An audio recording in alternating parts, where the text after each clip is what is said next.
Welcome to Madame Raven's. This way to the library. She's been expecting you.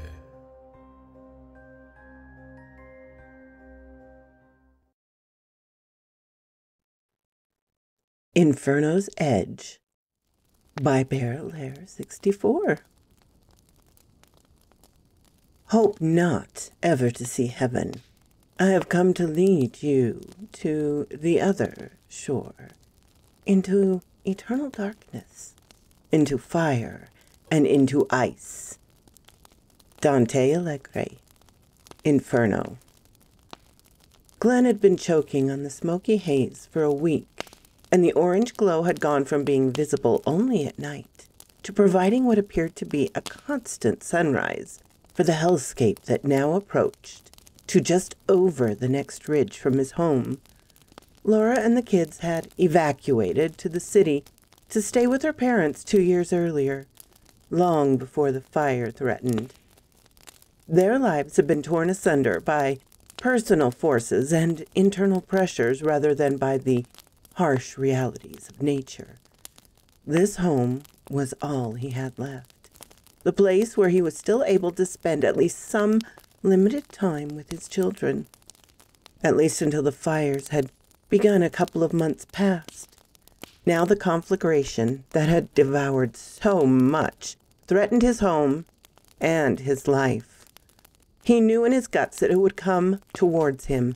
Animals had fled ahead of it for days, frightened, wild-eyed, many of them injured or scorched. They fled together, predator and prey alike, running side by side with no thought of enmity, only of terror, and of all the all-consuming flames that pursued them with no regard for status or value. The animals ran aimlessly, only their instincts for survival engaged. The humans ran towards various goals, places of what they considered safety, their vehicles piled high with whatever they thought of as necessity. The area had formerly been micro-ranches and mini-farms, mostly owned by those who could afford to escape the madness that had reigned in the cities for the past few years. It was all burning these days, urban, suburban, rural. There was nowhere to run, to truly escape, not for him, nor for anyone else. He wore a painter's mask that did little to stop the smoke, but gave him some psychological comfort. He had taken to carrying his home defense rifle on his forays outdoors. A deer had wandered near the pool they'd installed for the kids during their "let's buy stuff to repair our broken marriage" phase. The deer's hide had emitted smoke, and there was horrible, searing patches of flesh missing from the unfortunate creature's flanks and backs. It had uttered something like a scream when it leapt into the pool and doused the last of the heat. Whether it bellowed in relief or in further agony from the pool chemicals, he was unsure. He had half coaxed, half frightened the poor animal out of the water, and then placed several rounds into it to end the suffering. He was no hunter, but he tried to butcher the carcass in some misplaced need to remain altruistic about the killing by eating the flesh. Yet he'd butchered the process more than the body. Eventually he gave it up, and several wild coyote dogs and a brown bear removed it from his consideration. For some reason, perhaps due to the proximity of the pool water, they had calmed enough to eat before they resumed their flight. Other instincts had risen in them for long-term survival. Since then, he'd had a nightmare about various forest creatures running towards him, invariably with hair and fur or feathers and scales aflame. They screamed with human voices and cried out for him to save them. He tried. He fired his dream rifle that never required reloading, like that of some old-time Western movie picture or TV hero. Each of the animals would explode into ashes with the same scream as the dying buck. Their eyes invariably glowed yellow and orange, as though the fire had already taken their souls. The sound would grow louder, and the lights from their eyes would grow brighter and more intense until he would explode from his sleep state, drenched in sweat and craving water. He napped often. The power was out, and it was hot to a point that he had almost as much trouble breathing inside the house as outside. Even night did little to alleviate the misery. Now he awakened with the horror fresh and the thirst burning, and made his way to the kitchen, where he put his glass under the faucet and lifted the handle. A few drops fell, and the pipes groaned and hissed, yet nothing else spilled forth. No water! His mind shouted at him.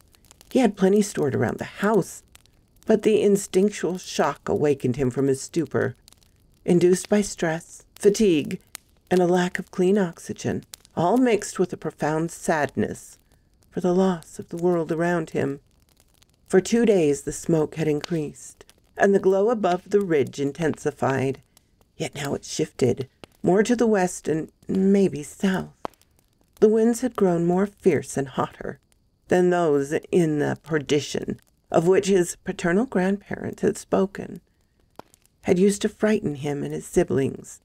The breath of Satan will sear the moisture from your flesh, and the hot wind of its passing will turn all to ash, his grandfather had screeched from his pulpit.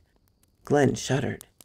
He now knew that, regardless of the source, a version of the Christian Islamic flames of hell resided all too near to his earthly abode and goods.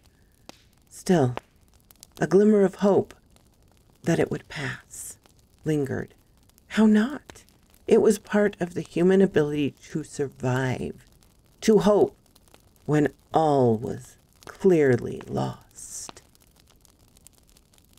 He looked up as he approached the little golf cart, now stalled for all eternity, and saw that the girl had left it and currently walked dejectedly, eyes on the ground, greasy locks wrapped around her face, along the side of the road in the same direction he was headed. A wicked smile of satisfied judgment spread over his features, and he was tempted to roll down the window, honk and scream, "Serves you right, whore!" He didn't.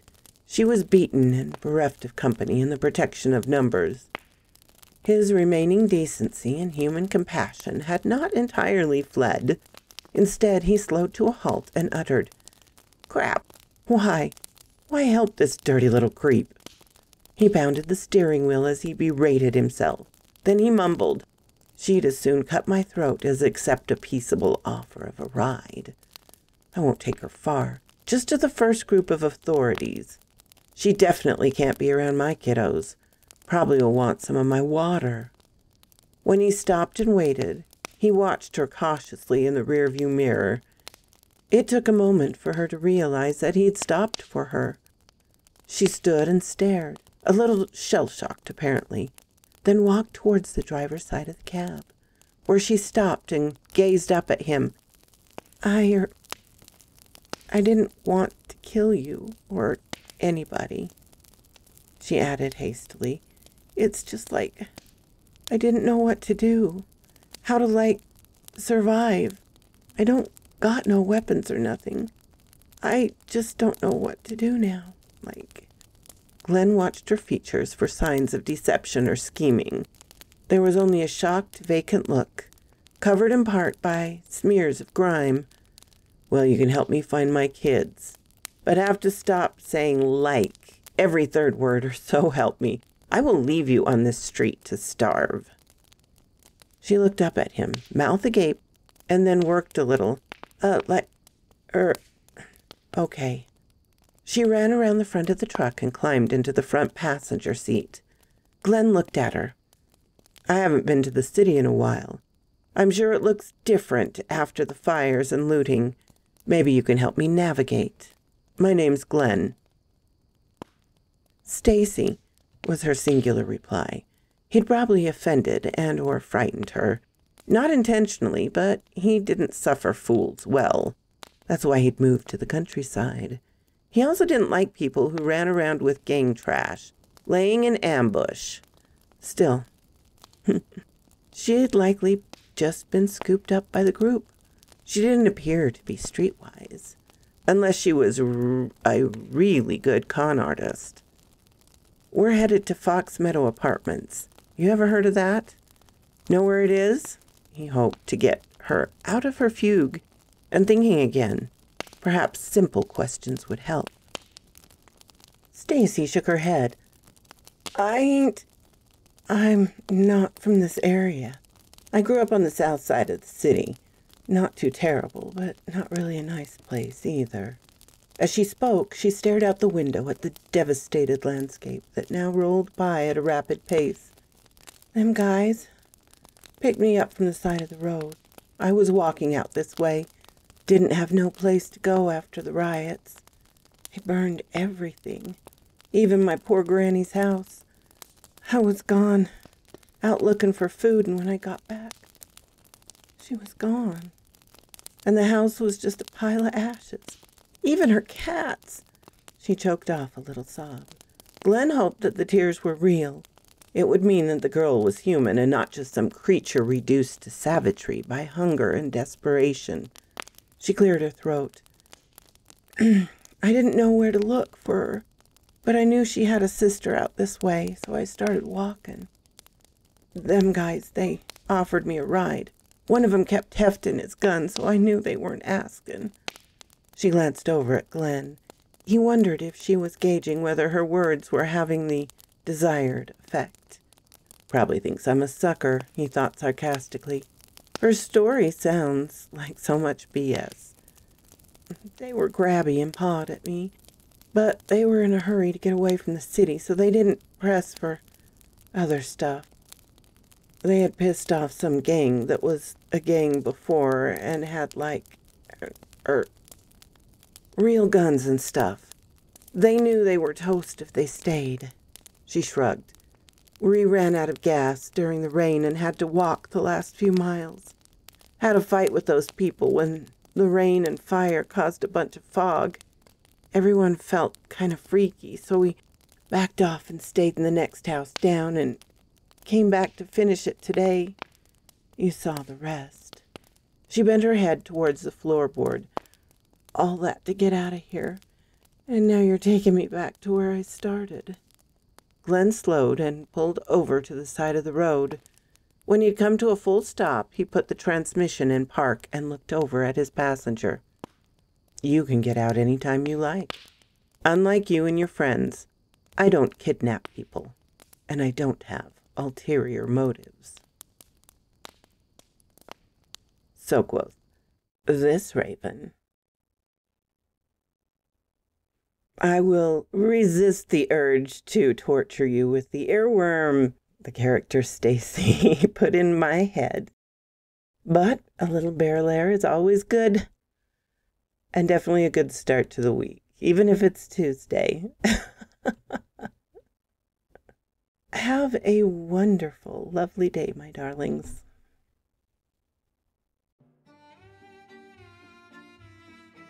Thank you so kindly for stopping by my chateau, my darlings. It does mean so much to me. Please, if you have not subscribed, as many of you have not, please do so. Give me a like so I know what you would like to hear.